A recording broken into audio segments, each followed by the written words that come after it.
विद्यार्थियों का SV children academy Rawla मंडी के ऑनलाइन प्लेटफॉर्म पे स्वागत है। कक्षा 12 विषय भूगोल और अध्याय आज हम पढ़ेंगे 12 नंबर, जिसका नाम है पर्यावरणीय समस्या व समाधान, यानी environmental problems and solution part पढ़ेंगे। हम पर्यावरण की क्या क्या समस्याएं हैं और उनका समाधान कैसे करना है, पर्यावरण प्रदूषित कैसे होता है, कौन कौन से तत्व होते हैं, कौन कौन सी गैसें होती हैं, इन सब के बारे में हम इस पाठ में चर्चा करेंगे। मैंने आपको पहले कहा था कि अगले 3-4 पाठ हैं हम सीधे पढ़ेंगे, बोर्ड पे नहीं पढ़ेंगे, क्योंकि इन पाठों में सिर्फ थ्योरी दी हुई है, उस थ्योरी को समझना है, न कि बोर्ड पे कोई प्रयोग करना है। इसलिए 3-4 पाठ आपको, पीछे 2 पाठ भी मैंने सीधे करवाए थे, अब अगले 2 पाठ यानी विषय का भूगोल है उसको हम सीधा पढ़ेंगे, और ज़रूरी भी है ताकि आपके समझ में आ जाए। तो पीछे वाले पाठ आप पढ़ लेना, क्योंकि आपके जल्द ही टेस्ट शुरू होने वाले हैं। शायद इस हफ्ते से, अगले सोमवार से आपके टेस्ट हो सकता है शुरू हो जाए।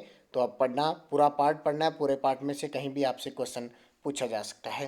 तो हम स्टार्ट करते हैं। पर्यावरण का अर्थ। पर्यावरण शब्द का निर्माण 2 शब्दों पर्यावरण से हुआ है, जिसका अर्थ है बाहरी आवरण, अर्थात हमारे चारों ओर जो प्राकृतिक, भौतिक और सामाजिक आवरण है। प्राकृतिक जो प्रकृति का है, भौतिक जो भूमि से संबंधित है, और सामाजिक जो समाज के क्षेत्र में है आवरण है, वही वास्तविक अर्थों में क्या होता है, पर्यावरण कहलाता है। अंग्रेजी में पर्यावरण को एनवायरनमेंट कहते हैं, ये आपको पता है। जीव जिस वातावरण या परिस्थितियों में रहता है उसे उसका पर्यावरण कहते हैं। हम जैसे हम जब रह रहे हैं, हमारे आसपास कौन सी गैसें हैं, किस प्रकार की हवा है, किस प्रकार का मौसम है, ये सब, किस प्रकार की मिट्टी है, ये सब किस में आता है, पर्यावरण में आता है।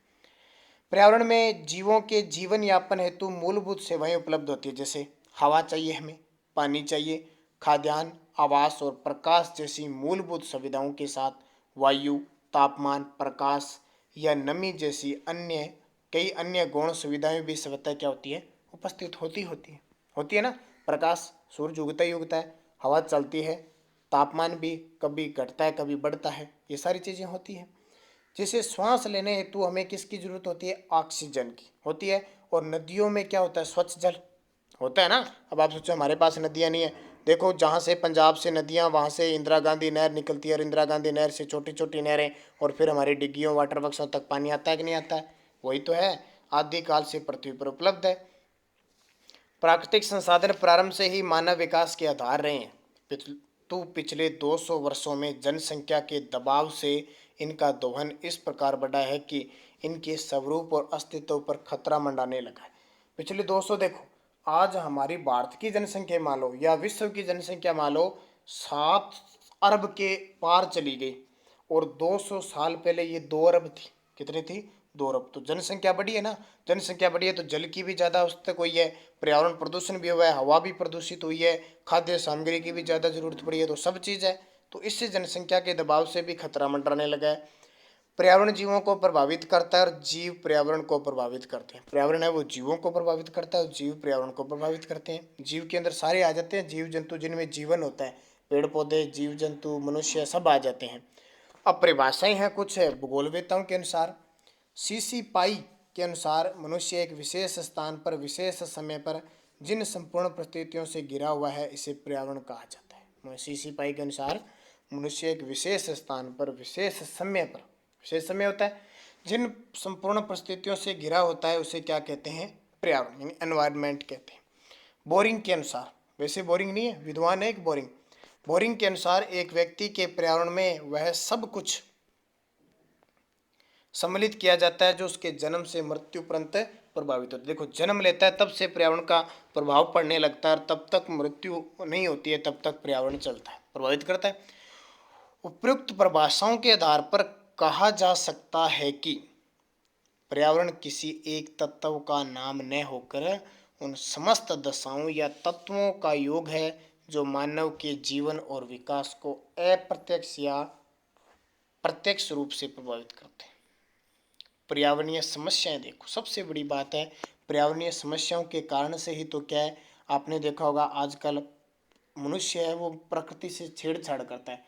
एक उदाहरण देता हूँ मैं आपको, आपने देखा होगा आजकल खेतों में करंट की तार लगा रखी है ना। क्यों, आवारा पशु न चर जाए।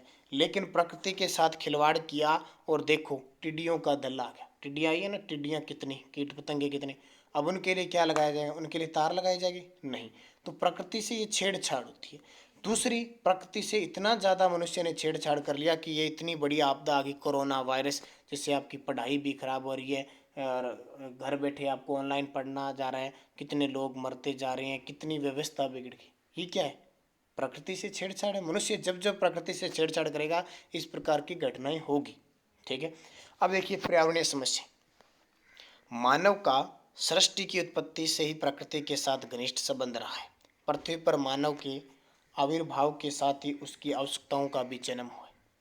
आदि मानव का तो जीवन पूर्णतः प्रकृति पर निर्भर था। आदि मानव जो जंगलों में रहते थे, सारा खेती करते थे, तो यानी बारिश की जरूरत होती थी, जलवायु है, मिट्टी है, सब प्रकृति बनती थी, कोई चीज़ खुद नहीं देता। मानव ने अपने भौतिक सुख की प्राप्ति के लिए अनेक कल कारखानों उद्योगों का विकास किया। धीरे धीरे उद्योग बढ़ रहे हैं ना। जनसंख्या वृद्धि के कारण गांव यानी ग्राम, नगर और महानगरों की संख्या में तीव्र विस्तार होता गया। धीरे धीरे बढ़ रहे हैं। अपने गांव है वो भी शहर बनते जा रहे हैं। संपूर्ण मानव समाज ने अपनी उत्पत्ति से लेकर 1950 तक जितना प्रकृति का उपयोग किया, हानि पहुंचाई, उतना तो संयुक्त राज्य अमेरिका ने 1950 से 2000 के मध्य 50 वर्षों में ही कर लिया। यानी जब से उत्पत्ति हुई ना मानव की, तब से 1950 तक मनुष्य ने जितनी हानि पहुंचाई ना, अमेरिका ने 1950 से 2000 के मध्य 50 सालों में ही इतना नुकसान हुआ। क्यों? बड़े बड़े परमाणु बम प्रशिक्षण किए जाते हैं, रॉकेट चलाए जाते हैं, बड़े बड़े उद्योग धंधे। आज सबसे ज़्यादा रेलें देखे अमेरिका में, सबसे ज़्यादा गाड़ियाँ अमेरिका में, सबसे ज़्यादा उद्योग धंधे अमेरिका में, सबसे ज़्यादा परमाणु बम है, हथियार है, सबसे ज़्यादा अमेरिका में। तो हानि तो पहुँचेगी। यानी हम विकसित होंगे लेकिन हमें नुकसान तो पहुँचेगा ना। मानव समाज प्रकृति से सामंजस्य रखने के स्थान पर विजय प्राप्त करने की धारणा पर बढ़ने लगे। आज मानव सोचने लगे, आजकल आपको पता होगा कई देश कृत्रिम बारिश कर देते हैं। सिल्वर आयोडाइड कई इस प्रकार की गैसें होती हैं जो हवा में डालने के कारण बादल है वो ऑटोमेटिक है, क्योंकि बादल संघनित होकर बनते हैं, पानी की बूंदें तो होती है और वो पानी वर्षित होता है। तो मनुष्य देखो, जो भगवान का काम है, प्रकृति का काम है बारिश करना, वो मनुष्य खुद अपनी अपनी मर्जी से करवा रहा है, अपनी मर्जी से रोक सकता है। तो ये क्या है? प्रकृति पर विजय प्राप्त करने की कोशिश कर रहा है। उसका कुप्रभाव यह हुआ कि दोनों के संबंध बिगड़ने लगे। मानव की भोगवादी व प्रकृति की शोषण धारणा अब उसी के जीवन के लिए भयानक समस्या के रूप में आ खड़ी। सबसे बड़ी बात आपको पता है, पेड़ पौधे ऑक्सीजन देते हैं और मनुष्य ने इनको काटना शुरू कर दिया। आपके गांव में देख लेना पेड़ पौधे कितने रहेंगे, कितने काट दिए। आप आपके दादा दादी या पापा से पूछना कि पहले यहाँ पेड़ कितने हुआ करते थे और आज यहाँ, पहले जहाँ 100 पेड़ हुआ करते थे आपको मुश्किल से 10 पेड़ मिलेंगे। ये कंडीशन आ गई। फिर देखो, मानव और प्रकृति के मध्य असंतुलन बढ़ने से आए दिन प्राकृतिक प्रकोप होता है। अभी बता दिया मैंने, इतनी बड़ी महामारी आ गई। भूकंप आते हैं कई जगह ज्वालामुखी पड़ जाता है, कई जगह अतिवृष्टि बाढ़ आ जाती है खूब सारी, कई जगह अनावृष्टि बिल्कुल ही बारिश नहीं होती है, इसलिए सूखा जैसी आपदाएं बढ़ रही है। ऐसी कंडीशन हो रही, क्यों? प्रकृति के साथ छेड़छाड़। यही नहीं, मानव जीवन पर भी अनेक तरह के संकट मंडरा रहे हैं। इन्हीं सब के कारण हर रोज नई व्याधियां सामने आ रही हैं। व्याधियां यानी जिसको अपना कहते हैं व्याधि, वास्तव में शब्द क्या होता है? व्याधियां। भोजन श्रृंखला पर बढ़ता दबाव, बढ़ रहा है, चीज़ें महंगी हो रही है क्योंकि जनसंख्या जितनी ज़्यादा बढ़ रही है। मौसम तंत्र में आंशिक परिवर्तन आ रहा है ना। आजकल आपने देखा होगा कहीं बारिश हो जाती है, कहीं तो खूब बारिश हो रही है, कहीं एकदम सूखा पड़ रहा है। फसल चक्र में परिवर्तन हो रहा है। फसलें कितनी उर्वरक डालनी पड़ती है, खाद वगैरह डालनी पड़ती है, जब जाके वो होती है। अम्लीय वर्षा हो रही है। ग्रीन हाउस प्रभाव, तापमान बढ़ रहा है। ओजोन परत, ओजोन परत है ना, जो ओजोन मंडल में ओजोन परत, उसमें छेद हो रहे हैं कार्बन डाइऑक्साइड की मात्रा बढ़ने से, क्योंकि तापमान बढ़ेगा। बंजर भूमि है वो प्रदूषित हो रही है। मरुस्थलीकरण हो रहा है। जैसे अनेक पर्यावरणीय या उससे जनित समस्याएं मानव सभ्यता को समाप्त करने के लिए खड़ी है। इन समस्याओं से कमोवेश संपूर्ण विश्व जूझ रहा है और बचने के रास्ते भी तलाशे जा रहे। अभी आपने सुना होगा लॉकडाउन हुआ था ना, लॉकडाउन में तब लोग सब संपूर्ण पूरे विश्व में घर पे थे, गाड़ियां बंद थी, सब कुछ बंद था, और रिपोर्ट आई थी कि जो ओजोन परत है ना उसका खड्डा भर गया, यानी कार्बन डाइऑक्साइड की मात्रा कम हुई थी, क्योंकि पूरे विश्व में गाड़ियां बंद हो गई, रेलें बंद हो गई, हवाई जहाज, रॉकेट, लोगों का घरों में निकलने के लिए 2-3 महीने तो लॉकडाउन था ना। तो उससे क्या है कि जो पर्यावरण है वो एकदम संतुलित हो गया, और जो ओजोन परत है उसमें छेद वगैरह समाप्त हो गए। क्यों? क्योंकि प्रकृति के साथ खिलवाड़ नहीं हुआ। 2-3 महीने लॉकडाउन चला था ना खूब।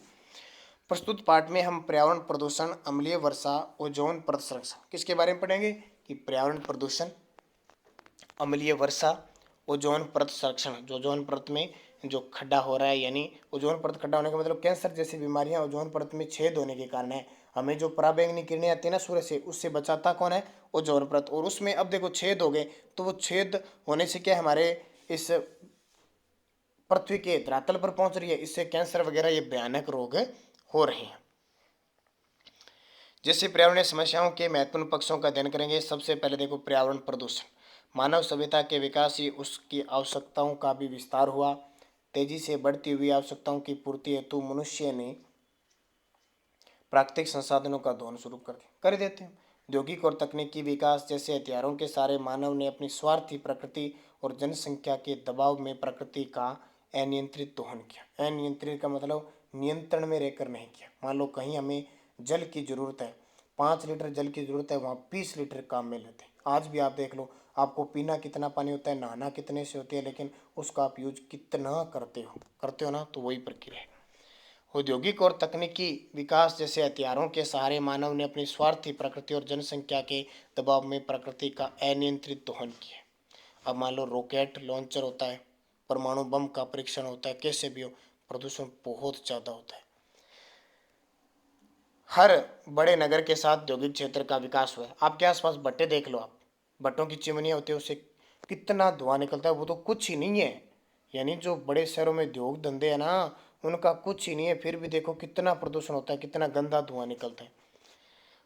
इन उद्योगों से निकलने वाले अपशिष्ट पदार्थों के बढ़ने से पर्यावरणीय प्रदूषण नामक समस्या का जन्म हुआ है।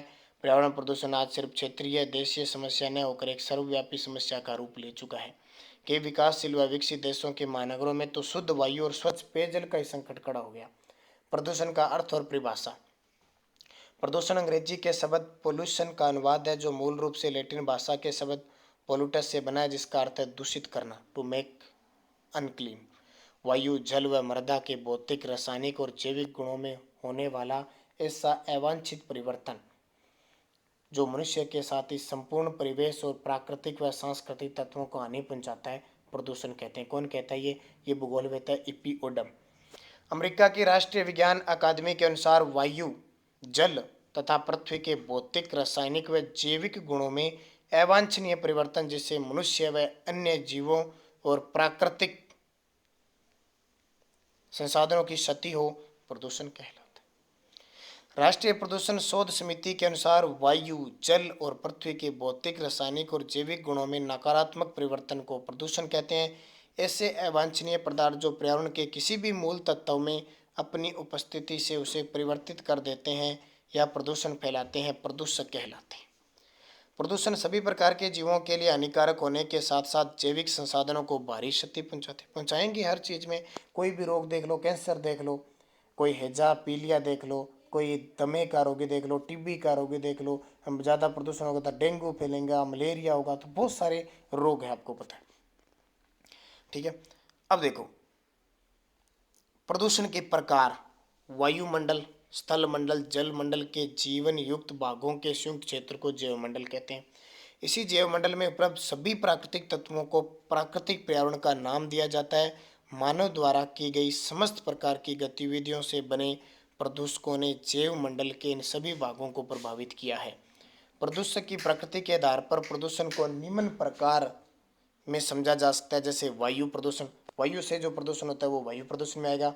जल प्रदूषण, जल से जो प्रदूषण होता है। ध्वनि में जो प्रदूषण होता है। मृदा में जो होता है, जिसको हम भूमि प्रदूषण कहते हैं। वाहनों से जो प्रदूषण होता है। विकिरणीय प्रदूषण, जो पराबैंगनी किरणें हैं उनसे। ताप या तापमान बढ़ने से होता है। उद्योगों से प्रदूषण होता है। कूड़े कचरे से प्रदूषण होता है। समुद्रीय प्रदूषण होता है, जैसे समुद्र में कचरा वगैरह डालते हैं, सभी का विवरण पढ़ेंगे। घरेलू अपशिष्ट के कारण जो प्रदूषण होता है और अन्य कारणों से प्रदूषण होता है। अब एक एक करके इन सबको पढ़ेंगे। सबसे पहले आता है वायु प्रदूषण। उस वायु प्रदूषण की कहानी हम अगले वीडियो में बढ़िया तरीके से पढ़ेंगे, कैसे होता है। अब यहाँ एक चित्र देख लो, ये औद्योगिक इकाइयों द्वारा वायु, भूमि, जल व ध्वनि प्रदूषण हो रहा है ना, ये उद्योग है। ठीक है, ये फैक्ट्री लगी हुई है। अब ये गंदा जल है, इस नहर के अंदर, नदी के अंदर जा रहा है, और ये देखो वायु प्रदूषण इतना ज़्यादा गंदा हो रहा है। अब मिट्टी में भी तो होगा ना, ये गंदा जल जाएगा, जहरीला जाएगा, मिट्टी में प्रदूषण होगा। तो इस तरह ये प्रदूषण होते हैं। क्या कारण होते हैं इनके, क्या उपाय हैं, कैसे ये सही रह सकते हैं, इसके बारे हम चर्चा करेंगे अगले वीडियो में। तो कहाँ से पढ़ेंगे? कल से वायु प्रदूषण। साथ साथ में जो चीज़ें होती है आप इन्हें बढ़िया तरीके से पढ़ते रहना, ताकि जब भी आपका टेस्ट हो, आपके एग्ज़ाम हो, आपको दिक्कत ना आए। क्योंकि हो रहा आपको मुश्किल होगा ऑनलाइन क्लासों में, लेकिन फिर भी आपको मनन लगा के बढ़िया तरीके से ऐसे सोचना कि हमारी क्लासें लग रही है। क्योंकि 12वीं क्लास के विद्यार्थी एकदम अपने आप में परिपूर्ण होते हैं और परिपूर्ण वाले बुद्धिजीवों को समझाने की जरूरत नहीं होती है। तो धन्यवाद दोस्तों।